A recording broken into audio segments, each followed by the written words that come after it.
중국 돼지의 3분의 1이 죽고 북한 평안도의 돼지를 전멸시켰다는 아프리카 돼지열병이 퍼지는 속도가 심상치가 않습니다. 오늘도 세 군데에서 의심스럽다는 신고가 들어왔는데 강화도 농장 한 군데는 양성 반응이 나왔습니다. 확진 판정을 받은 농장이 모두 6군데로 늘어난 것입니다. 송지혜 기자입니다. 지금까지 아프리카 돼지열병이 발생한 곳으로 확인된 곳은 모두 6곳입니다. 오늘 하루에만 인천 강화군에서만 2곳, 경기 연천에서도 한 곳에서 의심 신고가 들어왔습니다. 이 중 강화도 한 곳은 양성, 나머지 한 곳은 문제가 없다는 판정이 나왔습니다. 아직까진 발생 지역이 경기, 인천 등 중점 관리 지역으로 지정된 곳을 벗어나진 않았습니다. 하지만 전국으로 퍼질 수 있다는 우려는 여전합니다. 바이러스가 어떤 경로로 전파됐는지 확인이 안 된 상태이기 때문입니다. 지금까지 감염 증상은 주로 새끼를 뺀 어미 돼지에게서 나타났습니다. 이 중 7마리는 폐사했고 2마리는 유산했습니다. 모든이 면역이 취약해서 감기 쉬운 건 또 맞는 얘기고요. 취약점이 있기 때문에 먼저 걸리는데 그렇지 않은 자손도 걸렸다면 확산된 거 아니냐. 정부는 내일 낮 12시까지 전국의 모든 돼지 농장에 이동 중지 명령을 내려놓은 상태입니다. 청와대도 돼지열병 TF팀을 꾸리고 첫 회의를 열었습니다. JTBC 송지혜입니다. 경기도 바로 밑이 충청도가 되는데 전국 사육돼지의 20%가 충남에서 길러집니다. 230만 마리나 되는데 그래서 이곳이 뚫리면 전국 확산은 시간 문제다 이런 얘기도 나오고 있죠. 충남은 지금 일부 지역엔 내일부터 버스 운행마저 제한할 정도로 바짝 긴장하고 있습니다. 정영재 기자입니다.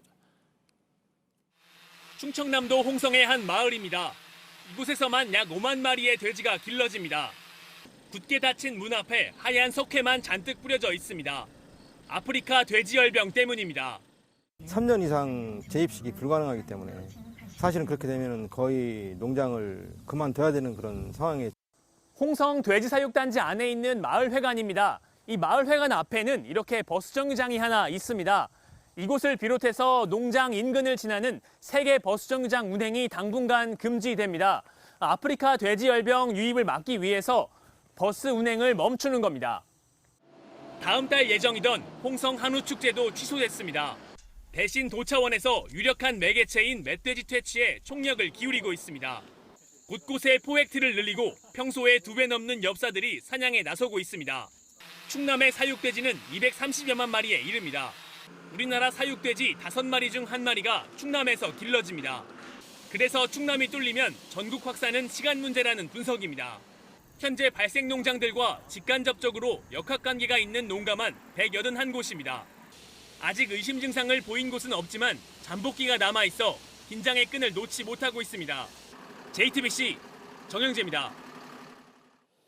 또 금겹살이 될지도 모르겠습니다. 돼지고기 값이 다시 들썩이고 있습니다. 돼지 열병 때문에 값을 올렸다고 써붙인 곳도 있습니다. 아직은 당장 재고가 없는 동네 정육점 위주로 그렇지만 대형마트도 곧 돼지고기 값을 올릴 것 같습니다. 성화선 기자입니다.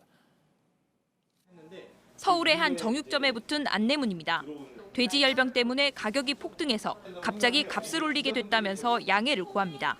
12,800원을 판매를 했는데요. 지금 공급 가격이 폭등하면서 4,000원 올린 상황이에요. 가격이 오르면서 손님들 발걸음도 줄었습니다. 손님들이 안 먹는 것 같아요. 추석 전보다 한 30% 정도 올랐는데 이번 주에는 조금 더 비쌀 것 같아요. 돼지고기 가격은 열병이 확인된 뒤부터 꾸준히 오르고 있습니다. 대형마트는 일단 내일 하려던 가격 조정을 미루기로 했습니다. 상황을 좀 더 지켜보겠다는 겁니다. 하지만 이번 주말엔 가격을 올릴 가능성이 큽니다. 대형마트의 돼지고기 재고도 시간이 지나면서 줄어들고 있기 때문입니다. 닭고기 가격도 돼지고기만큼은 아니지만 오름세를 보이고 있습니다. 돼지고기 대신에 비교적 저렴한 닭고기를 찾는 소비자들이 늘면서입니다. JTBC 성화선입니다.